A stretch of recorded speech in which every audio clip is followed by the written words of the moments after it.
ठीक है, आज हमारा जो टॉपिक है वो है नाइव बेयसियन एल्गोरिदम को हमने देखना है वो कैसे एग्जीक्यूट होता है। तो अब तक जो हमने देखे थे तमाम चीज़ें वो तो हमारे पास था कि हमने कैसे मॉडल को यूज़ करना है for optimal decisions.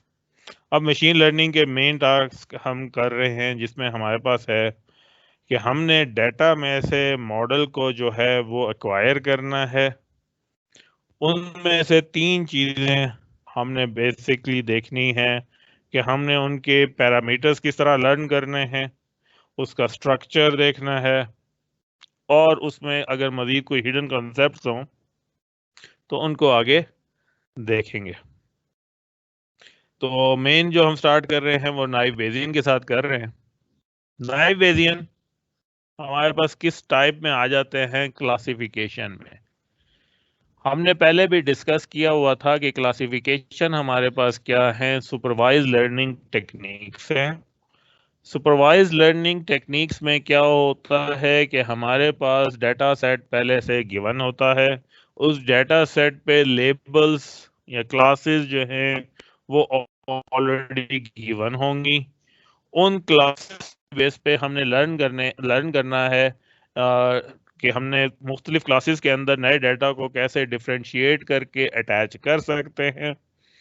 For example ये हमारे पास एक रोबोट है, एक एजेंट है, और हमारे पास ईमेल का इनबॉक्स है। मुख्तलिफ किस्म की ईमेल्स आ रही हैं, कुछ स्पैम हैं और कुछ नॉर्मल हैं हमारे पास। तो हमने आइडेंटिफाई करना है कि नॉर्मल ईमेल आई है या स्पैम ईमेल आई है। उन दोनों के दरमियान में कैटेगराइज करना है, और अगर हमारे पास ईमेल जो है वो स्पैम है तो उसे स्पैम फोल्डर में प्लेस आउट कर देना है, इनबॉक्स से निकाल बाहर करना है। अब इसके अंदर हमारे सामने क्या हो सकता है, स्पैम फिल्टर की एग्जांपल के अंदर इनपुट जो है वो हमारे पास एक ईमेल है, आउटपुट जो है वो हम कह रहे हैं स्पैम है या हैम एम हम कह रहे हैं नॉर्मल है। स्पैम हमारे पास कह रहे हैं कि हमारे पास वो ईमेल जो है वो बोगस ईमेल आई हुई है, जो जस्ट रिडंडेंट उन्होंने काफ़ी सारे ईमेल्स भेजते रहते हैं। तो हमने आइडेंटिफाई करना है कि इन दोनों में से ये कौन सी है। तो इस तरह हमारे पास हम देख सकते हैं कुछ एग्जांपल्स आपके पास अक्सर देखी होंगी, आपके पास भी ईमेल में आ जाती हैं कि आपका जी इतना अवार्ड निकल आया है, आप इधर लिंक पे क्लिक करें, फलान चीज पे करें, आपका इतना इनाम में निकल आया। तो वो इस तरह की ईमेल जो हैं वो आपका खाम खा ईमेल बॉक्स जो है उसको फिलअप कर रही होती। तो हमें इस सारे काम को करने के लिए सबसे पहले चीज क्या चाहिए, एक लार्ज कलेक्शन ऑफ ईमेल्स चाहिए। मैंने कहा था कि ये सुपरवाइज लर्निंग है, इसलिए हमें पुराने ईमेल्स चाहिए, और फिर हर ईमेल के साथ किसी ने पहले बैठ के उनको छांटी की हुई हो कि कौन सी इस डाटा सेट में ईमेल जो है वो स्पैम है या नहीं है। अब ये काम जो है हो सकता है किसी ने बाय हैंड भी किया हुआ हो, खुद से एक एक ईमेल को देख के आइडेंटिफाई किया कि ये स्पैम ईमेल थी या स्पैम ईमेल नहीं थी। ये लेबल हो गए, क्लास लेबल, जो पहले से हमारे पास गिवन है। अब करना क्या है इस पूरे सेटअप में कि हमने प्रिडिक्ट करना है ऑफ न्यू या फ्यूचर ईमेल्स का लेबल, कि पुराने ईमेल्स और उनके लेबल्स को देख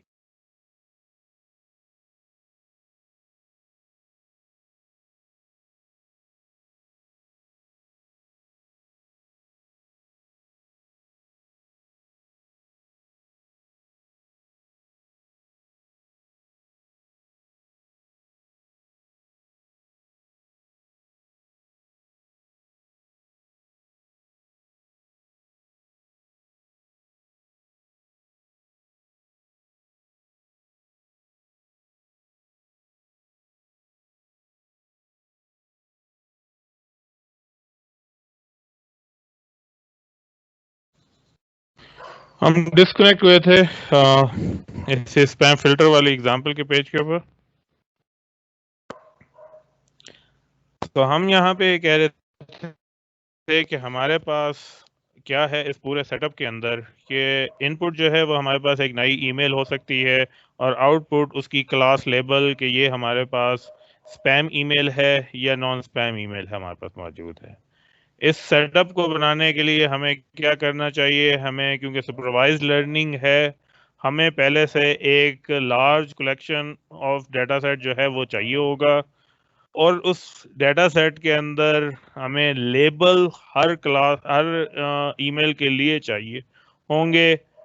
यानी हर ईमेल जो होगी उसके साथ लेबल लगा हुआ होगा कि वो स्पैम ईमेल है या नहीं है, और ये जो है बाय हैंड किसी ह्यूमन ने हो सकता है इससे पहले परफॉर्म किए हों। इधर से हमारा मॉडल जो है इस पुराने कलेक्शन के ऊपर लर्निंग करने के बाद नई ईमेल जो इनपुट में आई है उसके लिए लेबल को प्रेडिक्ट करेगा कि ये ईमेल जो नई ईमेल है वो किस क्लास के साथ अटैच हो, वो स्पैम की क्लास के साथ अटैच हो या हैम या नॉर्मल क्लास के साथ वो अटैच हो। और ये काम वो फ्यूचर में जितने भी इनपुट के तौर पे ऐड की जाएंगी ईमेल्स, क्या है हमारे पास एट्रीब्यूट्स, इसमें फीचर्स नया स्टेप कॉन्सेप्ट हमारे सामने आ रहा है। फीचर्स फीचर्स क्या हैं, वो तमाम एट्रीब्यूट्स जो कि हमारे लेबल को प्रेडिक्ट करने में हेल्प आउट होंगे कि हमारे पास वो ईमेल जो है वो स्पैम है या नॉन स्पैम है, उसको प्रेडिक्ट करने में हेल्प करेंगे। वो हमारे सामने फीचर्स होंगे जो कि कोई वर्ड्स भी हो सकते हैं, वो कोई टेक्स्ट पैटर्न हो सकते हैं, जैसे यहाँ पे कोई डॉलर अमाउंट्स लिखी हुई है या टेक्स्ट जो है वो कैप्स में लिखा हुआ है या नहीं लिखा हुआ। इस तरह मुख्तलिफ चीज़ें जो हम आइडेंटिफाई कर लें जिनकी बेसिस के ऊपर कि ये जो फीचर यूज़ हो रहा है इसकी वजह से जो ईमेल है उसका लेबल क्या होगा। अब एक और एग्जांपल हम देख सकते हैं इसी के अंदर, वो है डिजिट रिकॉग्निशन की, कि हैंड रिटन डिजिट्स हमारे सामने मौजूद हैं। तो हम इनपुट क्या देंगे, एक आध इमेज दे रहे हैं जिसके अंदर कुछ हैंड रिटन वैल्यूज लिखी हुई है, और ये इमेज क्या होगी, एक्चुअली पिक्सल का ग्रिड होगा कि हमारे पास एक इमेज है उसमें तमाम डिफरेंट पिक्सल वैल्यूज जो हैं वो हमने प्रोवाइड आउट कर देनी है। आउटपुट क्या हो सकता है कि हमारे पास डिजिट्स हो सकते हैं कि इधर जो है वो हमने प्रेडिक्ट करना है कि जीरो लिखा हुआ है या जीरो नहीं लिखा हुआ। अगेन हमें सेटअप में क्या चाहिए, लार्ज कलेक्शन ऑफ एग्जांपल्स, और हर एक के साथ लेबल लगा हुआ होना चाहिए कि ये किस क्लास के साथ या किस लेबल के साथ ये मौजूद है। और हमने क्या करना है, जब भी नई पिक्चर आएगी तो हमने उस पिक्चर के ऊपर प्रिडिक्ट करना है कि आउट ऑफ 9 कौन सा डिजिट जो है वो हो सकता है। अब इधर फीचर्स क्या हो सकते हैं कि एक पिक्सल वैल्यू, फॉर एग्जांपल इस पिक्सल को हम देख रहे हैं, तो हम यहाँ कह रहे हैं कि ये पिक्सल इमेज का ऑन होगा या ऑफ होगा। अगर दो कलर की हम बात करें कि एक कलर जो ऑफ है वो वाइट है और ऑन जो है वो आपके पास ब्लैक कलर हो रहा है, तो हम क्या कह रहे हैं कि यहाँ पे वो अगर जीरो होगा तो ये जो पिक्सल होगा ये ऑन होगा या हमारे पास ऑन नहीं होगा। या इसके अलावा डिफरेंट शेप पैटर्न्स भी हो सकते हैं कि एक साइड पे मौजूद है, सिस्टम में लूप मौजूद है या नहीं मौजूद है। इस तरह बहुत डिफरेंट किस्म के फीचर्स भी जो हैं वो क्राफ्ट किए जा सकते हैं। लेकिन उसका एंड क्या होगा, उन फीचर्स की मदद से हमने मॉडल को ट्रेन करना है, और मॉडल ट्रेन जब हो जाएगा तो किसी भी न्यू इमेज के अगेंस्ट वो नया लेबल जो है वो प्रेडिक्ट करेगा। इसी तरीके से हमारे पास और किस किस्म के टास्क हो सकते हैं, जैसे यहाँ पे देखें तो हमारे पास ये एक इमेज आई हुई है और इस इमेज के ऊपर मॉडल ने आइडेंटिफाई करना है कि ये डॉग है, कार है, बॉक्स है, एलिगेटर है या कोई और चीज़ हमारे पास मौजूद है, और इसने कैलकुलेट करके बताना है कि ये जो इमेज आई है हमारे सामने that is an a car image. Same example हमारे सामने मेडिकल डायग्नोसिस की हो सकती है, जिसमें हम बताते हैं कि सिम्टम्स इन जो है हमारे पास इनपुट के तौर पे आएंगे, और हमने क्लास आइडेंटिफाई करनी है कि हमारे पास जो क्लास है वो किसी वायरस की है, किसी और प्रॉब्लम्स की है, किसी और डिजीज की है, तो वो हमने आइडेंटिफाई करनी है। इस तरह हमारे सामने डिफरेंट एग्जांपल हो सकती हैं, फ्रॉड डिटेक्शन की, एसे ग्रेडिंग की, ऑटोमेटिक पेपर चेकिंग की, या यही हमारे पास कस्टमर ईमेल्स को हमने राउट करके किस जगह पहुंचाना है। इस तरीके से डिफरेंट एग्जांपल्स हमारे सामने आ सकती हैं। अब हम जो देख रहे हैं वो क्या है, मॉडल बेस्ड क्लासिफिकेशन। अब मॉडल बेस के अंदर हमारे सामने क्या है, सबसे पहला काम तो हमें मॉडल जो है या वो मेक करना है, बिल्ड करना है, जहां पे मॉडल से हमारे पास क्या मुराद हो जाएगी कि उसके पास बॉक्स है जिसमें इनपुट एंड आउटपुट हम बना रहे हैं उसका, कि इनपुट फीचर्स हमारे सामने आ रही हैं और उनकी बेसिस के ऊपर मॉडल जो है वो आउटपुट लेबल जो होगा वो प्रेडिक्ट कर देगा। जैसे यहाँ पे हमारे पास मौजूद है कि वो बॉक्सेस के तहत फीचर्स पढ़ने के बाद जिस बॉक्स में स्पैम वाले बॉक्स में स्पैम वाले ईमेल ऐड कर देगा और इन बॉक्स के अंदर नॉर्मल ईमेल जो हैं वो ऐड कर देगा। और फिर जब एक क्यूरी, क्या चीज होगी क्यूरी, आपके पास एक नई ईमेल है जिसको हमने लेबल असाइन करना है। अब यहाँ हमारे सामने चैलेंज क्या है कि स्ट्रक्चर कैसा होना चाहिए, बेसनेट होना चाहिए नहीं होना चाहिए, और पैरामीटर हम कैसे लर्न करें उस मॉडल के लिए। अब फॉर एग्जांपल हम देख रहे हैं नाई बेजियन को, जो किस में डिजिट रिकॉग्निशन के अंदर। तो हमारे सामने क्या हो सकता है, तो सबसे पहली चीज जो नाई बेजियन हमें बताता है कि तमाम फीचर्स जो हैं they will be independent of each other. अगर यहाँ पे F1 एक फीचर है, that will be independent of feature F2, that will be independent of feature Fn। ये किस तरीके से वजह से इंडिपेंडेंट होंगे, तो अगर हमारे पास हमें बेजियन नेटवर्क का स्ट्रक्चर याद हो, तो ये स्ट्रक्चर जो है यहाँ हमें सामने नजर आ रहा है, ये एक कॉमन कॉज वाला स्ट्रक्चर हमारे सामने मौजूद है। वाई क्या है, जो गिवन लेबल हमारे सामने मौजूद है, और यहाँ पे इसके चिल्ड्रन जितने हैं वो सारे फीचर्स हमारे पास मौजूद हैं। तो हमने कॉमन कॉज के अंदर कहा हुआ था कि अगर एक ऑब्जर्वेशन आ चुकी है तो पास में से जो वैल्यू जो है वो पास ऑन होने के चांसेस कम हो जाते हैं, खत्म हो जाते हैं, और डिपेंडेंसीज जो है वो कट ऑफ हो जाती है। इसी तरह हम ये कह रहे हैं जब एक दफा हमारे पास लेबल आ गया तो जो फीचर्स उसके मौजूद हैं वो सारे इंडिपेंडेंट हो जाएंगे। अब फॉर एग्जांपल हमने डिजिट राइट डाउन करना है, डिजिट 1 हमने राइट डाउन करना है, ये हमारे सामने इमेज के तौर पे राइट डाउन है, और इमेज जो है वो हमारे सामने से इस तरह हमारे सामने 9 बॉक्सेस में 9 पिक्सल में हमारे सामने मौजूद है, और 1 लिखते वक्त हमारे सामने ये पिक्सल ऑन है और ये बाकी सारे पिक्सल जो हैं हमारे सामने ऑफ आ रहे हैं।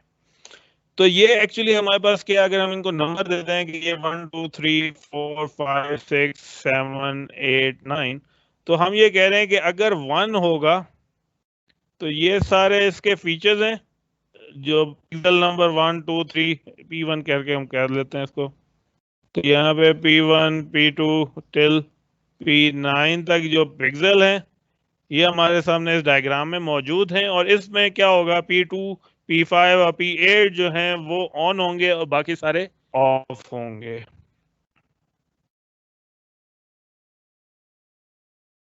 यहाँ तक बात क्लियर है आप सब लोगों को?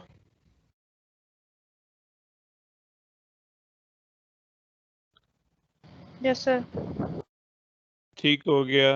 अब नाइव बेजियन हमें क्या हेल्प आउट कर रहा होता है, हमने कैलकुलेट ऑपोजिट उसके कैलकुलेट करना है कि अगर हमारे पास एक नए फीचर्स गिवन हो, ये हमने पुराने मॉडल्स पे बेस पे लर्न कर लिया, नए मॉडल पे हमें कह रहे हैं कि नए एग्जांपल आई, हमने उसके फीचर देखे, तमाम फीचर्स देखे, उसकी बेसिस के ऊपर क्लास का लेबल जो है वो प्रिडिक्ट करना है। कि हम ये कह रहे हैं कि जो नई दफा हमारे पास एक एग्जांपल आई है तो हम उसको देखें क्या ये गिवन फीचर्स हमें बताता है कि ये डिजिट 1 है, 2 है, 3 है, 4 है। अब ये हम कैसे कैलकुलेट आउट कर सकते हैं? हमें मालूम है अगर हमारे पास स्ट्रक्चर मौजूद हो तो हम उसको ट्रांसलेट कर सकते हैं प्रोबेबिलिटीज के अंदर। हम कैसे कैलकुलेट करते हैं? Probability of independent variable multiply by each individual variable जो कि हमारे पास डिपेंडेंट में मौजूद था। तो ये हम कैलकुलेट आउट करेंगे तो हमें मालूम हो जाएगा probability of Y given all the new features. अब इसको क्वेश्चन ये है, इसको नाइव बेजियन क्यों कहा गया? इसको नाइव क्यों कहा जा रहा है? इसकी रीजन ये है कि हमने इंटर रिलेटेड जो फीचर्स हो सकते थे, कनेक्शन हो सकते थे, उनको हमने इग्नोर किया हुआ है। फॉर एग्जांपल ये 9 की जगह 4 फीचर्स हमारे पास, पिक्सल हमारे पास मौजूद होते तो 1 लिखते वक्त हमारे पास क्या हो सकता था? या आइदर हम इस तरीके से लिख सकते थे या हम इस अंदाज में, ये दो जो पिक्सल हैं ये हमारे पास 1 बन सकते थे। 4 टोटल पिक्सल हैं हमारे पास। यहां हमने सारों में काम क्या लिखा है? ये P1, P2, P3 and P4 कि प्रोबेबिलिटी ऑफ जो 1 होगी हमारे पास वो डिपेंडेंट कैसे हो रही है कि हमने यहाँ पे हर एक के लिए अलग अलग बनाया हुआ है। Probability of 1 digit 1 into probability of P1 जो फीचर 1 था, pixel 1 given 1 into probability of P2 given 1 P3 given 1 P4 given 1। ये चारों को हमने अलग अलग आइडेंटिफाई किया हुआ है। यहाँ हालांकि अगर हम देखें तो ज्यादा कॉम्प्लेक्स करते वक्त हम कह सकते थे इन 4 में अगर पहले 2 के अंदर लिखा हुआ डिजिट फिलअप हो जाएं तो दूसरे 2 में मौजूद नहीं होंगी वैल्यूज। सेम इसी तरीके से अगर ये 2 फिल हैं तो पहले 2 फिल नहीं होंगे। इस तरह के कॉम्प्लेक्स रिलेशंस भी बनाए जा सकते थे और फीचर्स में यूज हो सकते थे, लेकिन नाइव बेजियन ने सारे फीचर्स को इंडिपेंडेंट रखा हुआ है। स्ट्रक्चर जो है वो बिल्कुल सिंपल सा रखा है। क्लियर है ये चीज? तो इस वजह से हमने इसका नाम दिया है, इसमें कोई मजीद कॉम्प्लेक्सिटी नहीं, एक सिंपल सा स्ट्रक्चर है कि ऊपर लेबल है और तमाम फीचर्स जो हैं वो एक्चुअली उस लेबल से जनरेट आउट हो रहे हैं, उसके ऊपर डिपेंडेंट आ रहे हैं। अब इसमें लर्निंग हो कैसे रही है दोबारा से हम देख लें, या इन्फीरेंस हमारे पास कंप्लीट कैसे हो रही है कि हमारे पास एक है ज्वाइंट डिस्ट्रीब्यूशन लेबल और फीचर्स का। तो हमने ये पहले देखा हुआ था ज्वाइंट प्रोबेबिलिटी की फार्मूले के तहत कि पहला हमारे पास वो फीचर्स जो इंडिपेंडेंट था और मल्टीप्लाई कर दिए दूसरे जितने भी फीचर्स हमारे पास मौजूद थे, वो डिपेंडेंट थे वाई के साथ, तो वो अपने पेरेंट के साथ जो है वो आ गए और एट द एंड सारों को हमने मल्टीप्लाई किया हुआ है। अब हम इसको ये कह रहे हैं कि टोटल नंबर ऑफ पैरामीटर्स जो हैं वो हमारे पास क्या है, लीनियर फॉर्मेट में चल रहे हैं। वो किस तरीके से चल रहे हैं कि अगर हम देखें तो हमारे पास टोटल नंबर ऑफ लेबल्स कितने हो सकते हैं? 10 लेबल्स हो सकते हैं 0 से 9 तक। हमारे पास ये 10 लेबल्स हो गए। हर फीचर्स की जो है वो हमारे पास 2 वैल्यूज हो सकती हैं कि ऑन या ऑफ। तो वो 2 हमारे पास ये हर एक की वैल्यूज हो गई। और टोटल नंबर ऑफ फीचर्स कितने हैं? जितने हमारे पास नंबर ऑफ पिक्सल हैं, अगर इमेज की बात कर रहे हैं तो वो टोटल हमारे पास n जो है वो हमारे पास सामने आ जाएंगे। और यही चीज को जब हम ट्रांसलेट करते हैं प्रोबेबिलिटीज के अंदर तो अभी हमारे पास उसी तरीके से आते हैं कि टोटल नंबर ऑफ फीचर्स हैं, फीचर्स की वैल्यूज और लेबल की टोटल नंबर ऑफ वैल्यूज हमारे सामने आ जाती हैं। बेशक वेरिएबल्स की जो हमारे पास नंबर ऑफ रोज होंगी टेबल के अंदर वो इंक्रीज हो जाएंगी इन n और f की वैल्यूज की वजह से, लेकिन स्टिल हमारे पास मॉडल जो है वो एक वेरी सिंपल मॉडल है। एग्जाम्पल हम करके देखते हैं एक और हमारे सामने मौजूद है। ये टेबल हमारे पास मौजूद है जिसमें लास्ट में ये क्लास लेबल्स हैं हमारे सामने कि कंप्यूटर जो है वो बाय करेगा या कंप्यूटर जो है वो बाय नहीं करेगा, यस या नो की फॉर्मेट में। फीचर्स जो हैं वो हमारे सामने से 4 फीचर्स हैं। एज है, इनकम है, स्टूडेंट है और क्रेडिट रेटिंग हमारे पास मौजूद है। ये गिवन मॉडल है, डेटा सेट है। इस डेटा सेट की बेस के ऊपर नया एक क्वेश्चन आया है, न्यू सैंपल हमारे सामने जनरेट होके आया है और हमें प्रिडिक्ट करनी है कि ये क्लास जो है इन दोनों में से यस होगा या नो होगा। कैपिटल एक्स को हम कैसे लिख रहे हैं कि इसके अंदर जो क्वेश्चन हमारे सामने क्यूरी में आया है कि एज अगर लेस देन 30 हो, इनकम जो है वो मीडियम हो, स्टूडेंट यस हो और क्रेडिट रेटिंग फेयर हो, तो बताएं हमारे पास इस डेटा के अगेंस्ट जो न्यू सैंपल आया है इसके अगेंस्ट जो क्लास असाइन होगी वो यस वाली क्लास होगी या नो वाली क्लास होगी। यानी कि हम क्या कैलकुलेट करना चाह रहे हैं, probability of class given x, probability of class given x. अब नाइव अब बेसियन एल्गोरिथम के तहत हम क्या कर सकते थे, probability of x given class into probability of class divided by probability of x. अगर इस चीज को देखें इन दो को, तो ये हमारे पास जॉइंट डिस्ट्रीब्यूशन प्रोबेबिलिटी में बन जाती है। क्लास और एक्स, एक्स हमारे पास फीचर्स हैं, सी जो है वो हमारे पास क्लासेस के तौर पे मौजूद है। अब इन्हीं को यूज करते हुए हमने इस को इन्फेयर करना है, इसका अंदाजा जो है वो हमने कैलकुलेट आउट करना है। क्या किया, सबसे पहला काम हमने प्रोबेबिलिटी ऑफ क्लास जो है वो हासिल किया। टोटल एग्जांपल हमारे सामने कितनी है, 9 एग्जाम्पल्स हैं, हम 14 एग्जाम्पल्स हैं, हम दोबारा चेक कर लें इसको।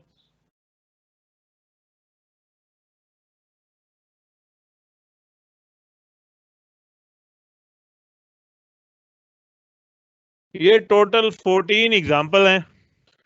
दो क्लासेस हैं, यस और नो। यस के हमारे पास कितने हैं,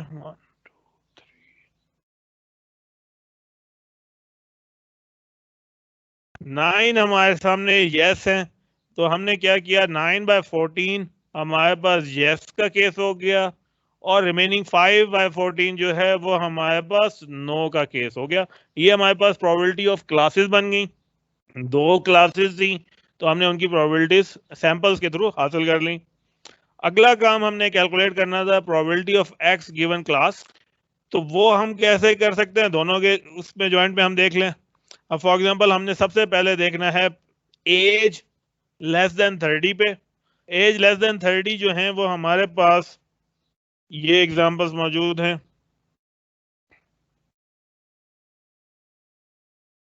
तो टोटल हमारे पास क्लासेस लेस देन 30 पे कितनी है,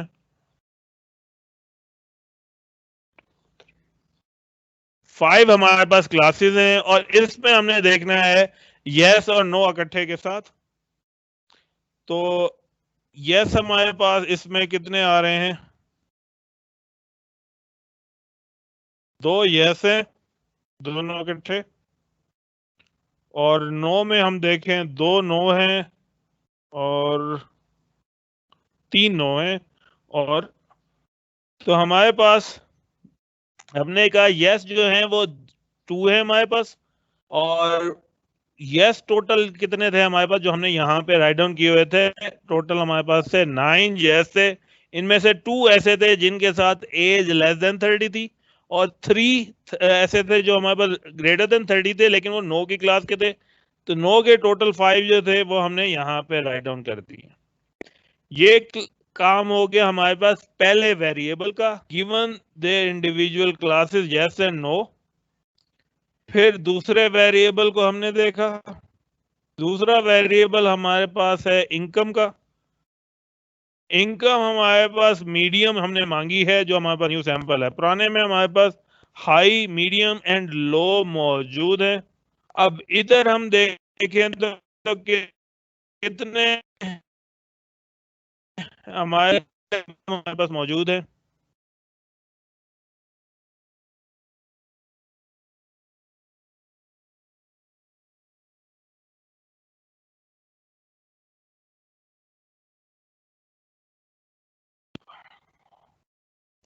4 हमारे पास मौजूद है, तो ये हमारे पास क्या हो गई 4/9। टोटल यस 9 थे, उनमें से 4 के साथ ये मीडियम मौजूद। अब बाकी 9 के साथ देख ले, मीडियम के साथ 9 जब आया है तो ये एक 9 इधर आया है हमारे पास और एक 9 हमारे पास यहाँ पे आया है, तो टोटल 9 हमारे पास 5 है, और इधर जो मीडियम के साथ 9 आए हैं वो 2 हैं, तो 2/5 आ जाएगा। सेम हमने स्टूडेंट के साथ करना है, क्रेडिट रेटिंग के साथ भी हमने ये काम परफॉर्म करना है। जब हम ये काम परफॉर्म कर लेंगे तो अब हम तमाम का प्रोडक्ट ले लेंगे। प्रोडक्ट लेते वक्त क्या करेंगे, क्यों कर रहे हैं, क्योंकि हम अब इसे कैपिटल एक्स पूरा फीचर सिंगल फीचर के तौर पे यूज कर रहे हैं, और पहले भी हमने डिफाइन कर चुके हैं कि ये तमाम फीचर जब हमने हासिल कर लिए हैं, इन सब का हम प्रोडक्ट ले रहे हैं। तो हमने इन सब का प्रोडक्ट ले लिया। यस वाला केस सारे अलग, उनका आपस का प्रोडक्ट, नो वाले केसेस का आपस का प्रोडक्ट। तो ये दो वैल्यूज हमें मिल जाएंगी, probability of capital x given class 1 and probability of capital x given class 2। Yes और नो हमारे पास जो क्लासेस मौजूद थी, जब ये कैलकुलेट हो गई तो इनको मल्टीप्लाई करना है हमने प्रोबेबिलिटी ऑफ क्लासेस के साथ। तो इससे क्या मुराद हुआ कि जो यस वाली क्लास थी उसको यस के साथ मल्टीप्लाई कर दिया, और नो वाली को हमने नो के साथ मल्टीप्लाई कर दिया। तो हमारे पास जो रिजल्ट आ गया, हमारे पास ये बेजियन एल्गोरिदम में न्यूमरेटर की पूरी वैल्यूज हमारे सामने आ गई। अब हमने यहाँ पे इन्फेरेंस ले रहे थे, इन्फेरेंस लेने के लिए एक्चुअल काम तो हमें यहाँ पे ये चाहिए था, डिनोमिनेटर भी चाहिए, ठीक है, डिनोमिनेटर भी चाहिए, लेकिन दो वैल्यूज को हम कंपेयर कर रहे हैं जिनका डिनोमिनेटर सेम है। दो वैल्यूज हम कंपेयर कर रहे हैं जिनका डिनोमिनेटर सेम हो, तो हम उन्हें डिनोमिनेटर को इग्नोर करके सिर्फ न्यूमरेटर से ही आइडेंटिफाई कर सकते हैं कौन सी वैल्यू लार्जर है या स्मॉलर है। तो इसका सिंपल तरीकाकार क्या है कि इन दोनों में से जो वैल्यूज हमारे पास लार्जर प्रोबेबिलिटी हमें प्रोवाइड आउट कर रही है, हमने वो वैल्यू पिक आउट कर ली। जैसे यहाँ पे लार्जर वैल्यू हमारे पास 0.028 है और 0.007 जो है वो लेस वैल्यू है, तो हमने लार्जर वैल्यू को हासिल कर लिया। तो लार्जर वैल्यू कौन सा केस में थी, यस के केस में थी, तो probability of yes given x जो है वो लार्जर है probability of no given x से। तो हम पिक कर रहे हैं जो हमारे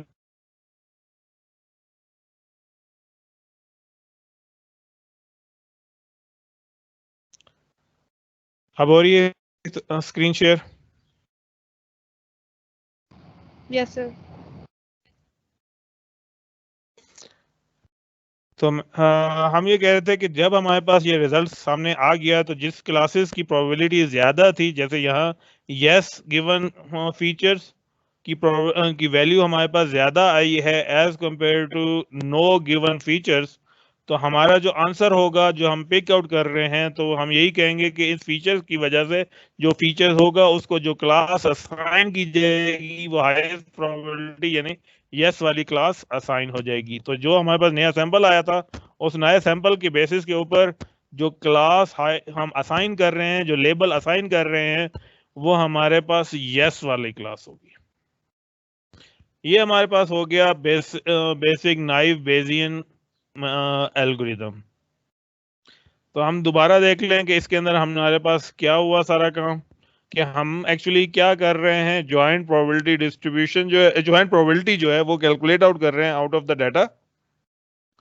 और वो कैसे कैलकुलेट आउट कर रहे हैं, वो actually probability of Y for every class, और उसको मल्टीप्लाई कर रहे हैं जितने भी फीचर्स थे उनके साथ।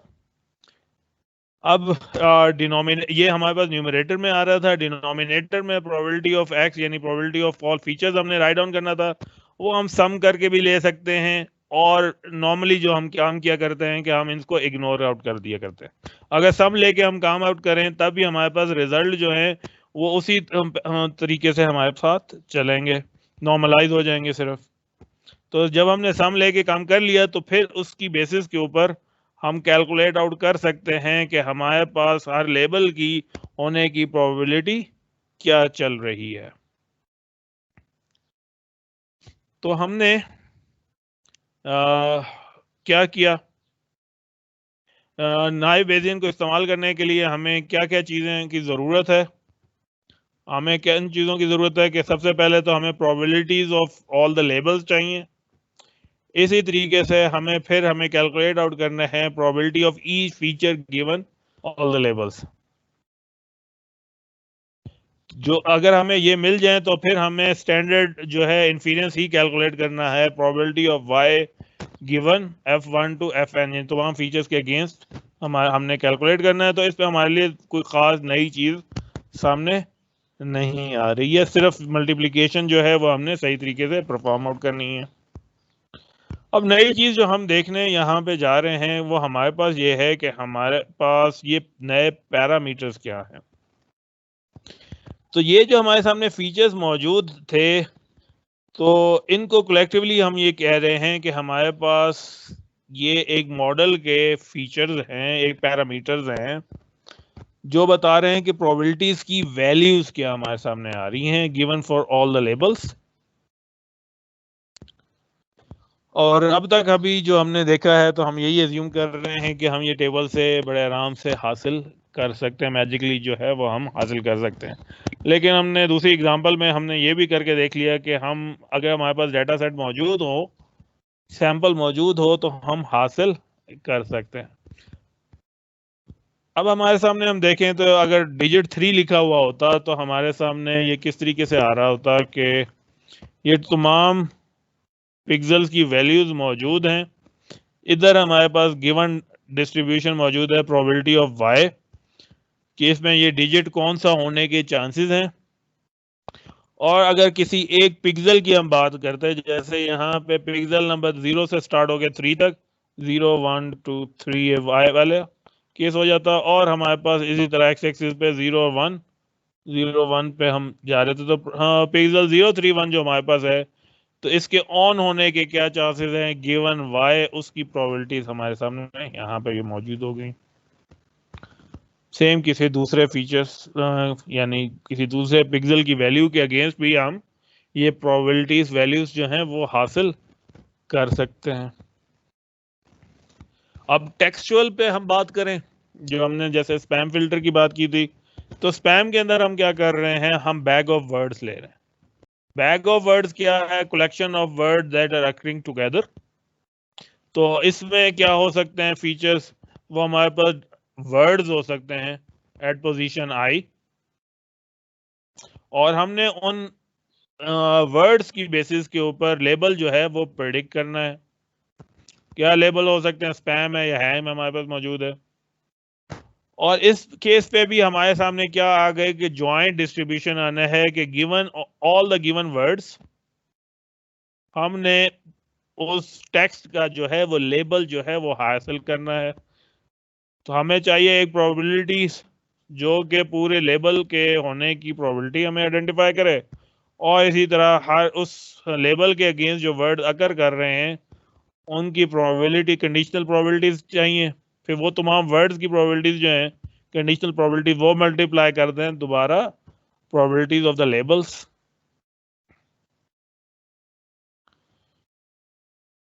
अब इस केस में क्या है, हमारे पास हमारे इंपॉर्टेंट चीज क्या आ जाएगी, पोजीशन ऑफ द वर्ड्स, कि वो पोजीशन में पहले अकर कर रहे हैं, सेकंड पे अकर कर रहे हैं। ये हम एडिशनल फीचर्स के तौर पे इन्हें भी यूज कर सकते हैं।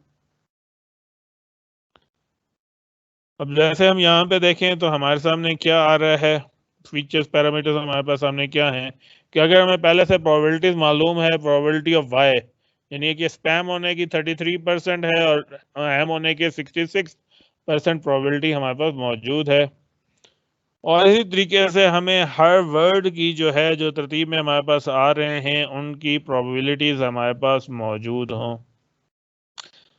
तो अगर आप देखेंगे तो इंग्लिश के जो मोस्ट कॉमन वर्ड्स होंगे वही सबसे ज़्यादा हाई हमारे पास प्रोबेबिलिटीज लेके आ रहे होंगे, और दोनों के अंदर यही हाई जो हैं वो वैल्यूज लेके द, टू, एंड, यही हमारे पास ज़्यादा अकर भी कर रहे होंगे, क्योंकि ये नेचुरली अकरिंग वर्ड्स हैं तो अक्सर तो ये भी किया जाता है कि हम इनको ड्रॉप कर देते हैं ताकि हमारे पास ये वाले वर्ड दोनों में से निकल जाएं, लेकिन स्टिल हम इनके साथ भी कैलकुलेट आउट कर सकते हैं। और इम्पोर्टेंट चीज आप नोट करेंगे इसके अंदर कि हमारे पास प्रोबेबिलिटीज जो हैं इन वर्ड्स की अकर होने की वो बहुत लो है, वो बहुत लो है। तो रिजल्ट आपके पास जो है, जो ओवरऑल प्रोबेबिलिटीज वैल्यूज आ रही हैं वो बहुत स्मॉल वैल्यूज हैं। इधर सिर्फ आपके सामने जो खतरा हो सकता है वो यही कि आपका जो सिस्टम जो है वो उसे राउंड ऑफ करता चला जाए, जो जीरो के ज्यादा करीब है उनको एग्जैक्टली जीरो बना दे। अगर वो जीरो बना देता है तब क्या प्रॉब्लम हो जाएगा कि एक भी जीरो इधर मल्टीप्लाई हो गया इस इक्वेशन के अंदर, तो ओवरऑल रिजल्ट जो होगा वो जीरो हो जाएगा। फॉर एग्जांपल लास्ट वर्ड था 0.0075, इसको हमारे पास सिस्टम ने राउंड ऑफ कर दिया जीरो पे, तब रिजल्ट क्या होगा, ये ओवरऑल पूरा रिजल्ट जो है वो जीरो हो सकता है। अब इस चीज से बचने के लिए हमारे पास डिफरेंट मेथड्स इंप्लीमेंट करते वक्त हो सकते हैं कि दोनों साइड पे लॉग ले लें। लॉग ले लेंगे तो अब हमारे पास क्या होगा कि लॉग की प्रॉपर्टीज की वजह से ये सारे जो प्रोडक्ट्स हैं ये सम के अंदर कन्वर्ट हो जाएंगे और वैल्यूज जो हैं वो मुनासिब हो जाएंगी, बिल्कुल जीरो के करीब जो हैं वो राइट डाउन नहीं होंगी। जब हमने ये तमाम ले लिए फीचर्स एडजस्ट भी कर लिए हैं, तब उसके बाद हमने इन पे वैल्यूज कैलकुलेट आउट करना शुरू की और उन वर्ड्स की बेसिस के ऊपर ये हमारे पास गिवन वर्ड्स आ गए, प्रोबेबिलिटीज हमारे पास मौजूद थी, तो हमने दोनों के गेस चेक किया किस पे हमारे पास वैल्यू हायर आ रही है और किस पे वैल्यू हमारे पास लोअर है। तो जैसे मैं पिछले एग्जांपल की थी -76 हायर है एज कम्पेयर टू -80 के, तो हमारे पास जो कैलकुलेट हो जाएगी क्या वैल्यू कि ये स्पैम होने के चांसेस जो हैं वो ज्यादा हैं और वैल्यू जो है वो स्पैम करार दी जाएगी। यहां तक क्लियर है सब लोगों को?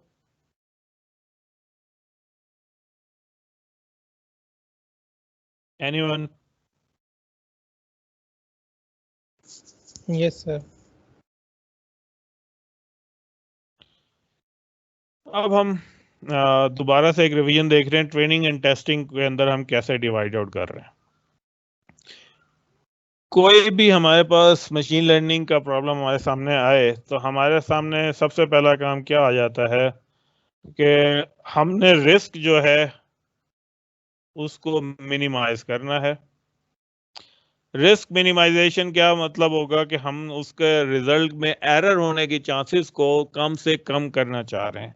जैसे अभी पिछली एग्जांपल में मैंने आपको कहा कि ये मॉडल के तहत भी अगर हम काम करते जा रहे हैं then there is a risk कि ये रिजल्ट जो है वो जीरो में कन्वर्ट हो जाए और ओवरऑल रिजल्ट जो है वो जीरो हो सकता है।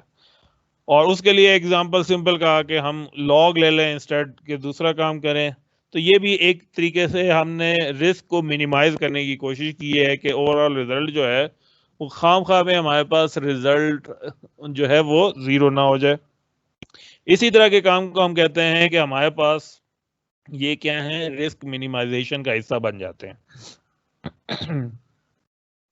तो ये हमारे पास क्या है, बेसिक प्रिंसिपल्स हैं मशीन लर्निंग के अंदर, और इसमें हम क्या कर रहे हैं कि हम मॉडल को इस तरह बनाना चाह रहे हैं कि हमारे पास सैंपल्स पे से वो ट्रू टेस्ट डिस्ट्रीब्यूशन की तरफ जा सके। अभी हमने टेस्ट डिस्ट्रीब्यूशन की बात नहीं की, लेकिन हम कह रहे हैं कि एक पूरी डिस्ट्रीब्यूशन की तरफ सैंपल्स जो हैं वो इस तरीके से प्रोबेबिलिटी हमें प्रोवाइड आउट करें कि वो फुल डिस्ट्रीब्यूशन पे चली जाए। फुल डिस्ट्रीब्यूशन कब होता है, जब हमें बहुत बड़ा सैंपल डाटा सेट पे हमने प्रोबेबिलिटीज कैलकुलेट आउट की हुई थी और वो फाइनलाइज स्टेबल हमारे पास प्रोबेबिलिटीज मौजूद थी, जबकि हमारे पास जो गिवन डाटा सैंपल्स आए हैं उनकी तादाद बहुत थोड़ी थी टेबल में हमारे पास मौजूद जो थी। लेकिन हम ये चाहते हैं कि उस थोड़ी से डाटा सेट के पूरे डिस्ट्रीब्यूशन को हम उसको अंदाजा लगा सकें। तो हमने ऐसा मॉडल लेना है, पिक करना है जो बेस्ट मॉडल हो, जो ज्यादा से ज्यादा एक्चुअल प्रोबेबिलिटीज के करीब जा सके। और इसी बेस्ट मॉडल को हासिल करने का नाम हम कह देते हैं ऑप्टिमाइजेशन प्रॉब्लम है हमारा, कि हमारे पास बहुत सारे मॉडल हो सकते हैं उसी डेटा सेट के ऊपर जो बहुत अच्छा रिजल्ट दे, लेकिन हमने उनमें से बेस्ट मॉडल जो है वो हासिल करना है। अब जब हम बेस्ट मॉडल की तरफ जाते हैं तो हमारी मेन वरी क्रिएट हो जाती है, that is called as overfitting. अब ओवरफिटिंग से हमारे पास क्या होता है कि ये कुछ डेटा के लिए, कुछ ट्रेनिंग डेटा के लिए तो हमारे पास बहुत अच्छा है, बहुत अच्छे रिजल्ट देते हैं, लेकिन जैसे ही उसे किसी दूसरे डेटा सेट पे लेके जाते हैं तो रिजल्ट जो है वो बुरे होना शुरू हो जाते हैं। ये हम नहीं चाहते। तो उसको लिमिट करने के लिए भी हमें फिर डिफरेंट मेथडोलॉजीज देखनी पड़ती हैं कि जो हमारा मॉडल बन रहा है वो ओवरफिट जो है वो ना कर रहा। तो हमें अपने हाइपोथेसिस की, अपने मॉडल की जो कॉम्प्लेक्सिटी है उसे लिमिटेड रखना पड़ता है, बहुत ज्यादा नहीं करना होता। अब कुछ कंसेप्ट देख लें हम इसके अंदर। तो हम सबसे पहले क्या कर रहे हैं, जितना भी हमारे पास डेटा मौजूद है उसे 3 हिस्सों में डिवाइड आउट करते हैं किसी भी मशीन लर्निंग के मॉडल के अंदर। ट्रेनिंग डेटा, वैलिडेशन डेटा या हेल्ड आउट डेटा, और तीसरा हमारे पास होता है टेस्ट डेटा। ट्रेनिंग डेटा के ऊपर हमने अपने मॉडल को ट्रेन आउट किया, हेल्ड आउट डेटा के ऊपर हमने इसको टेस्ट आउट किया कि हमारी ट्रेनिंग ठीक हुई है, ये नहीं हुई, पैरामीटर्स को चेंज किए, फिर दोबारा ट्रेन करके हम जब आए तो हमने अपने मॉडल को मजीद इंप्रूव किया। और जब हमारे पास फाइनलाइज हो जाएगा तब हम टेस्ट डेटा के ऊपर वन टाइम हम उसे टेस्ट आउट करते हैं।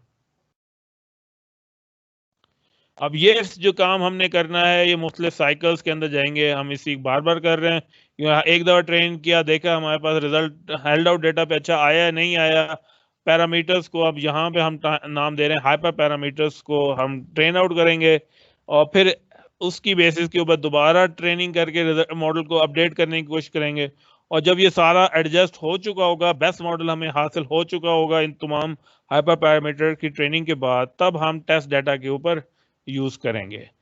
और याद रखने की चीज क्या है कि हमने ट्रेनिंग के वक्त कभी भी टेस्ट डेटा की तरफ नहीं देखना है।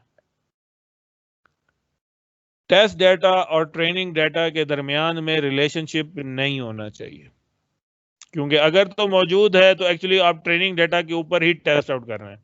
टेस्ट होने का मुराद ये है कि वो गिवन डेटा से थोड़ा सा डिफरेंट हो, ताकि हमें मालूम हो कि आउट ऑफ द वर्ल्ड जाके वो किस तरीके से काम करेगा।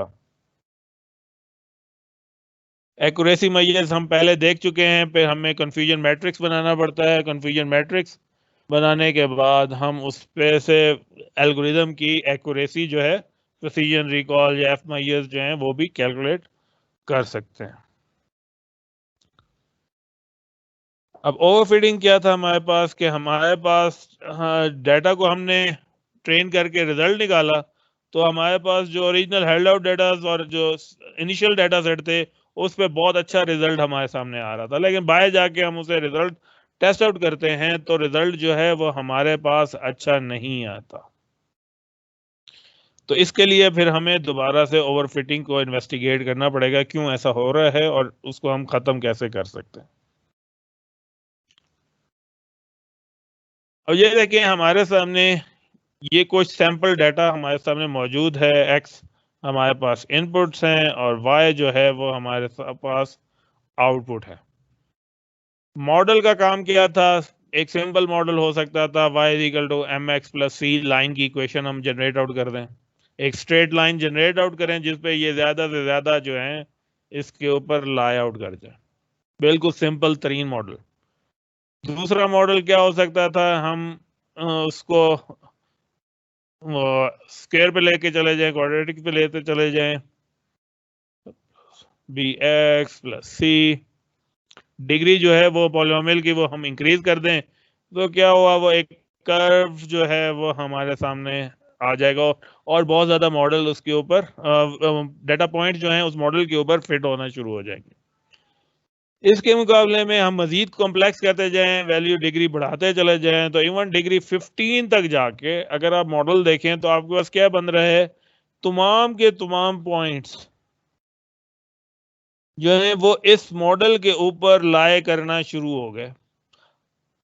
कॉम्प्लेक्सिटी मॉडल की बहुत ज्यादा बढ़ गई, डिग्री 15 तक बढ़ गई, पॉइंट्स भी सारे के सारे लाए करना शुरू हो गए उस पॉइंट के ऊपर। हमने रिजल्ट निकाला तो सारे 100% रिजल्ट हमारे पास दे गया, लेकिन न्यू डेटा सेट के ऊपर ये काम नहीं कर रहा। अब यहाँ अगर आप वैसे इस ग्राफ के अंदर देखें तो इसमें फ्लक्चुएशन देखें, इस पॉइंट से इस पॉइंट तक जाते हुए इतना मूव करके आया, फिर इस पॉइंट से इस पॉइंट तक डाउनवर्ड मूव ट्रेंड मूव करके आया। तो यहाँ पे इस कॉम्प्लेक्सिटी ज्यादा होने की वजह से उसकी मूवमेंट भी जो है वो ज्यादा है, उसकी कोशिश है सारे के सारे पॉइंट्स को कवर अप करे, बहुत ज्यादा ओवरफिट करने की कोशिश में उसने बहुत ज्यादा कॉम्प्लेक्स मॉडल जो है वो बना दिया गया। तो इस चीज को हमें डिक्रीज करना पड़ता है कि इसकी जो कॉम्प्लेक्सिटी है वो हम कम से कम के अंदर हासिल करें। जैसे अगर हमारे पास सिर्फ डिग्री 2 तक भी हम कहते हैं तो हमारे पास अच्छा खासे पॉइंट्स जो थे उसके ऊपर लाई आउट कर रहे थे। बहुत ज्यादा फिट हो जाना भी जो है वो हमारे लिए अच्छी चीज नहीं है। देयर इज अ चांस कि जब नया डेटा से पॉइंट्स आएंगे तो मॉडल जो है अब उनके ऊपर लाए नहीं कर सकेगा, क्योंकि इनको फिट करने के लिए उसने अपने मॉडल को बहुत ज्यादा कॉम्प्लेक्स कर दिया था। अब एक एग्जांपल हम देखते हैं यहाँ पे। अब क्या हुआ, 3 लिखा गया सैंपल डेटा सेट के अंदर। 3 के अंदर जब ट्रेनिंग हुई, यहाँ पे कोई वैल्यू मौजूद नहीं थी इस पिक्सल के ऊपर। 2 में मौजूद थी, तो हम ये चेक कर रहे थे ये क्लास 3 में है या क्लास 2 में। क्लास 2 में यहाँ पे वैल्यू मौजूद है, क्लास 3 में किसी भी सैंपल के अंदर ये मौजूद नहीं थी। व्हाट विल हैपन कि ये हो गया हमारे पास 0, और इसके प्रोडक्ट के होने की वजह से ये सारा का सारा 0 हो गया, और रिजल्ट क्या आया, हमारे पास क्लास 2 जो है वो विन हो गया। तो इस तरह के एग्जाम्पल के अंदर हमारे पास सबसे बड़ा प्रॉब्लम यही बनता है कि जो हमारे पास सैंपल्स हैं वो कितना डेविएट कर रहे हैं जो हमारे पास नई एग्जांपल्स जो आएंगी उनके ऊपर। अगर तो वो उनसे बहुत ज्यादा डेविएट कर गए और उसने पहले लर्निंग परफॉर्म नहीं की और पैरामीटर ऐसे थे जो नए अननोन के लिए अपने आप को एडजस्ट नहीं कर सकता था, तो मॉडल के जो है वो परफॉर्मेंस न्यू डेटा के ऊपर ठीक नहीं होगी। ट्रेनिंग में तो जब उसने बहुत अच्छे तरीके से सारे रिजल्ट को 100% दिखाया, लेकिन रियल वर्ल्ड के अंदर थोड़े सी डेविएशन होने के ऊपर उसके रिजल्ट खराब हो गए। अब ये किस वजह से खराब हो रहे हैं, तो हमने कहा कि जो जितनी भी क्लासेस थी, जैसे यहाँ 2 क्लासेस थी, ये एक्चुअली उनके दरमियान में एक रिलेटिव रेशो के तौर पे चल रहा है, और ये रेशो एक भी 0 होने की वजह से क्या हो गया, हमारे पास इनफाइनाइट पे आ गया, एक भी 0 हो गया। स्पैम फॉर एग्जांपल 0 हो गया तो सारा कुछ हमारे पास रिजल्ट अनडिफाइंड या इनफाइनाइट की तरफ हमारे पास चला जाएगा। अब इसको हमें जनरलाइज किस तरीके से करना है, इसे फिक्स आउट कैसे करना है हमने, तो हमें कुछ चीजें एडजस्ट करनी है ताकि अननोन को भी जो है वो हम हैंडल आउट कर सकें। अब फॉर एग्जांपल हम ये काम कर रहे हैं, 3 पिक्सल का हमारे पास कोई ट्रेनिंग है और हम उसे एडजस्ट कर रहे हैं ऐसी चीज के ऊपर जो उसने पहले कभी नहीं देखी हुई, उसको हम किस तरीके से एडजस्ट आउट करें। तो इस चीज को एडजस्ट करने के लिए हमें एक्चुअली क्या करना है कि इस तरीके से नए वैल्यूज को एडजस्ट करना है कि जो मॉडल जो है उनको भी लर्न आउट करे, और रिजल्ट जो है वो हर यकलक जो है वो डेविएट जो है वो ना कर सके, कि हम ऐसा ना हो कि अनसीन के ऊपर बिल्कुल ही एक साइड की तरफ मूव करते चले जाएं, इनफाइनाइट वैल्यूज जो है वो हमारे पास आती चली जाए। तो हमें इसके लिए क्या करना होगा, पैरामीटर्स की हम एस्टिमेशन को अप्लाई आउट करेंगे। अब पैरामीटर्स हम 2 तरीके से हासिल कर सक रहे थे।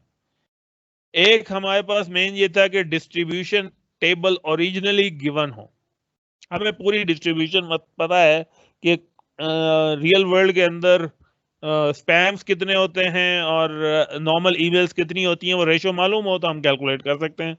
दूसरी या दूसरा हमारा काम ये हो सकता था कि हम किसी ह्यूमन से वैसे पूछ लें, और जो मेन काम है वो हमारे पास ये है कि हम जितने सैंपल्स मौजूद हैं उन सैंपल्स में से अंदाजा लगा लें इनके अकर होने का। और वो हम कैसे लगाते हैं कि हमारे पास से ये एग्जांपल है बॉल्स निकालने की जार में से, तो 3 सैंपल्स निकले हैं, रेड रेड और ब्लू। 2 रेड हैं और 1 ब्लू है, तो हम बड़े आराम से अंदाजा लगा सकते हैं इसका रेट क्या होगा। प्रोबेबिलिटी होगी रेड की 2 total out of total 2/3, blue की कितनी होगी 1/3। अब इनकी ये जो वैल्यूज हैं वो हमें प्रोबेबिलिटीज जो हैं वो हमें किस में हेल्प आउट कर देती हैं, वो हमें हाँ लाइक्लीहुड ऑफ द डाटा जो है उसको मैक्सिमाइज करने में हेल्प आउट कर देती है। अब थीटा जो है वो हमारे पास इन प्रोबेबिलिटीज को हम कह रहे हैं। अगर तो हमें एक्चुअल मालूम होती बहुत अच्छा था, हमें एक्चुअल मालूम नहीं, हमने सिर्फ डाटा सेट में से देख रहे हैं, तो इसी वजह से ये वैल्यूज डिफर कर जाएंगी, ये प्रोबेबिलिटीज डिफर कर जाती हैं जब भी हमारे पास ये वैल्यूज डिफर कर जाएंगी या डाटा सेट जो है वो डिफर करता चला जाएगा। अब इसमें एक कंसेप्ट हम कहते हैं स्मूथिंग का कंसेप्ट, कि हमने मैक्सिमम हासिल करनी है, लेकिन हम मैक्सिमम किस तरीके से हासिल करें कि इधर हम देख रहे हैं कि हमारे पास फॉर गिवन डाटा सेट और गिवन पैरामीटर्स जो वैल्यूज हमारे पास मौजूद थी, हम कैलकुलेट कर रहे हैं प्रोबेबिलिटी ऑफ एक्स और इसको हम मैक्सिमाइज करने की कोशिश कर रहे हैं। और जब हमारे पास ये गिवन नहीं थे तो हमने ये हासिल किए थे गिवन डाटा सेट पे किस तरीके से, जो एक रेशियो को कैलकुलेट आउट करके। और दूसरा मेथड हमारे सामने क्या हो सकता है कि इंस्टेड के हम यहां पर प्रोबेबिलिटी ऑफ एक्स को मैक्सिमाइज करें, हम इस थीटा की वैल्यूज को मैक्सिमाइज करें, ऑपोजिट काम करें। यहां पे हम देखें हम कि हमारे पास गिवन जो भी वैल्यूज मौजूद थी, जो प्रोबेबिलिटीज मौजूद हैं, हम उसकी बेसिस पे फीचर्स को मैक्सिमाइज करने की कोशिश कर रहे हैं, उसके रिजल्ट्स को मैक्सिमाइज करने की कोशिश कर रहे हैं। अगर हम इसके ऑपोजिट देखें तो हमारे पास हम ये कह रहे हैं कि हम जो अपनी प्रोबेबिलिटीज जो हैं उनको मैक्सिमाइज करना चाहते हैं। उनको अगर हम मैक्सिमाइज कर लें तब हम दोबारा यही वैल्यूज प्रोबेबिलिटी ऑफ एक्स जो है वो हम हासिल कर सकते हैं। अब क्वेश्चन ये है कि हम ये काम करें किस तरीके से। फॉर एग्जांपल यहाँ हमारे सामने एक रोबोट जो है वो एक टाइम के ऊपर सनराइज को कैलकुलेट कर रहा है, उसको नोटिफाई आउट कर रहा है। उसने एक टाइम का रेंज रखा होता कि इस टाइम से लेके इस से सुबह 5 बजे से लेके 6 बजे तक के दरमियान में सनराइज आउट होगा। उसके बाद का टाइम उसने या उससे पहले का टाइम जो है उसने अपने मॉडल के अंदर राइट डाउन ही नहीं किया। और फिर जब वो मॉडल वाकई ही जिस दिन अकर कर गया, पूरा मॉडल हमारा फेल हो गया क्योंकि तमाम फीचर्स मल्टीप्लाई हो रहे थे, रिजल्ट 0 आया और वो ओवरऑल रिजल्ट को जो है उसने 0 कर दिया, डेविएट करवा दिया उससे पूरा। अब इसके खत्म करने के लिए, क्या स्मूथिंग करने के लिए हमें क्या इस्तेमाल कर सकते हैं। एक और साइंटिस्ट लैपलेस ने क्या इस्तेमाल किया कि उसने कहा जितने भी हमारे पास एलिमेंट्स डाटा सेट में मौजूद हैं उन सब को इंक्रीज कर दे बाय 1,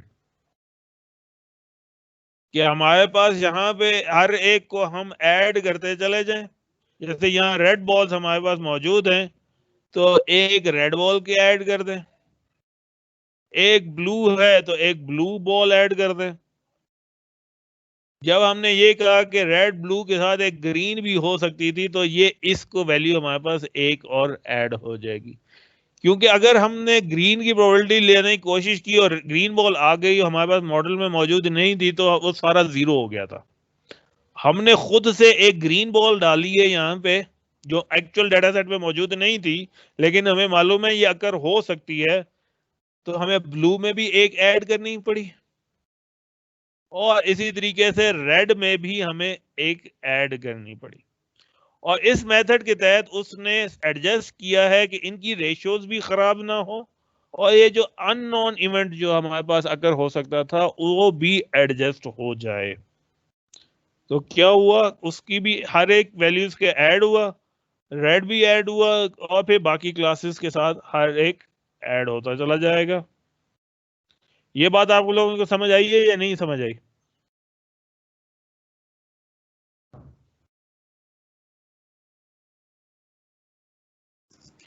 सर आ गई ये लगता तो है। स्मूथिंग के अंदर आपने अननोन को कैसे हैंडल आउट करना है कि अननोन को भी डेटा सेट में शामिल कर देंगे, एक सैंपल उसका भी हम ऐड बना के डाल देते हैं, लेकिन क्योंकि वो अब रेशोस को सारा डिस्टर्ब कर रहा है तो एक इसका डाला है तो खुद से बाकी सारे सैंपल्स को भी एक एक इंक्रीज करना पड़ेगा हमें, और ये कहलाई जाती है लैप्लेस स्मूथिंग। अगर हम इसमें देखें तो हमारे पास इसकी क्या वैल्यूज बन जाएगी, ये हाँ ओरिजिनल वाले केस में हमारे पास 2 थे, 2/3 और 1/3 थी। अगर अभी हमने इसको ऐड नहीं भी किया हुआ तो अभी हमारे पास रिजल्ट क्या आएगा, टोटल हमारे पास 3 + 2 5, 3/5, और ये हमारे पास क्या हो जाएगी 2/5, और अगर हम इसको भी ऐड कर दें तब आपके पास क्या बन जाएगी, ये हमारे पास बन जाएगी 3/6, ये बन जाएगी 2/6, और ग्रीन हमारे पास बन जाएगी 1/6, जब हमने ग्रीन को भी ऐड बीच में शामिल कर देंगे।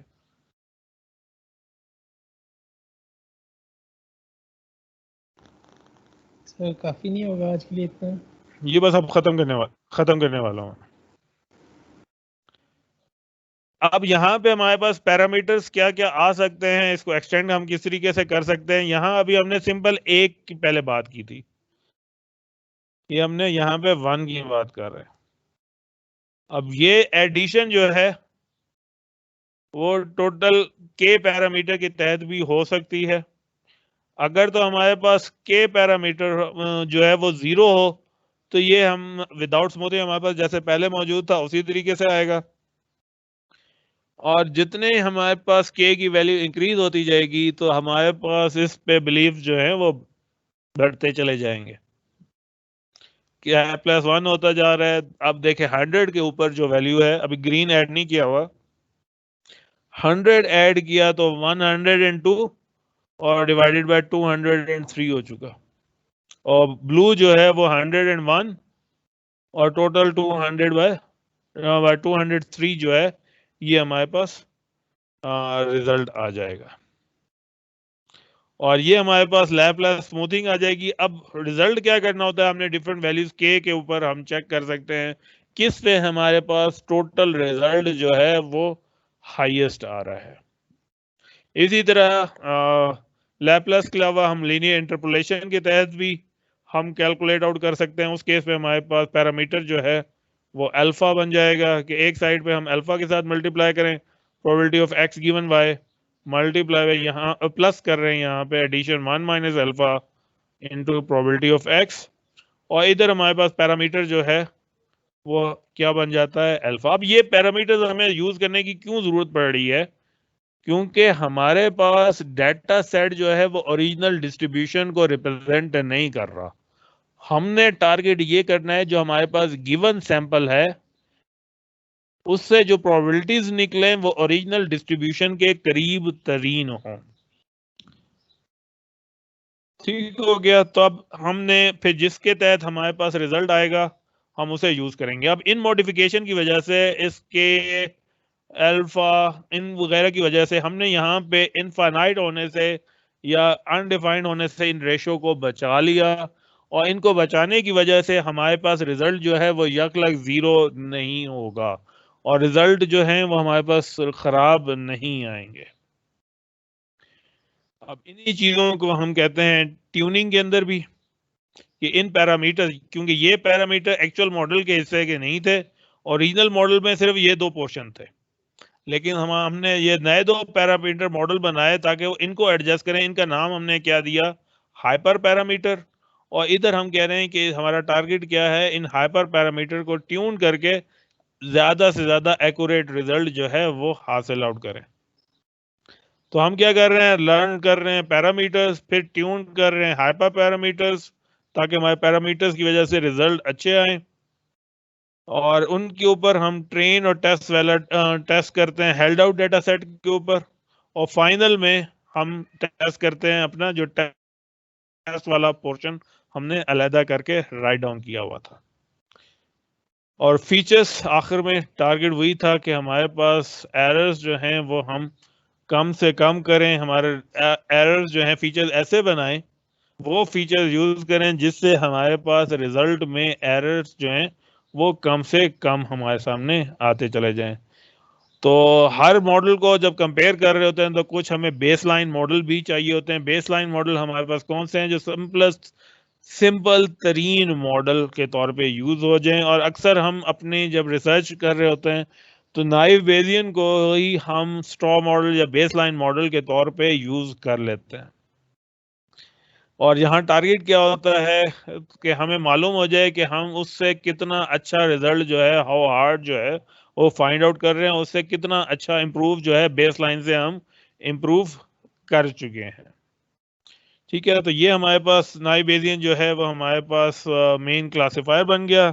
और आखिर में जो डिफरेंट मॉडल के ऊपर हम ये कैलकुलेट कर रहे थे probability of Y of X, वो जितनी ज्यादा बेस्ड ऑन वाई जो है वो मैक्सिमम हमारे पास होती चली जाएगी, that will be our confidence on that model. और ये कॉन्फिडेंस जो है हमें रिजल्ट तो बहुत अच्छा देगा कि हमारा रिजल्ट बहुत अच्छा आ रहा है, but there will always be a chance कि ये कोई गारंटी नहीं है कि रिजल्ट जो है हमारा फ्यूचर में भी जब नए डेटा सेट आएगा तो 100% ही अच्छा होगा। और इसी वजह से फिर हमारे पास सामने कैलिब्रेशन के प्रॉब्लम आते हैं कि हमने ट्वीक करने होते हैं मुख्तलिफ हाइपर पैरामीटर्स ताकि हमारी कॉन्फिडेंस भी हाई रहे और एक्यूरेसी भी हाई रहे, और इन दोनों का मतलब जो है वो हमारे पास हाई एक्यूरेसी की तरफ लेके चले जाए। ठीक हो गया, तो यहाँ तक हमने आज नाइव बेसियन के अंदर देखा था, और यही हमारे पास बेस लाइन एल्गोरिदम के तौर पे भी काम करता है।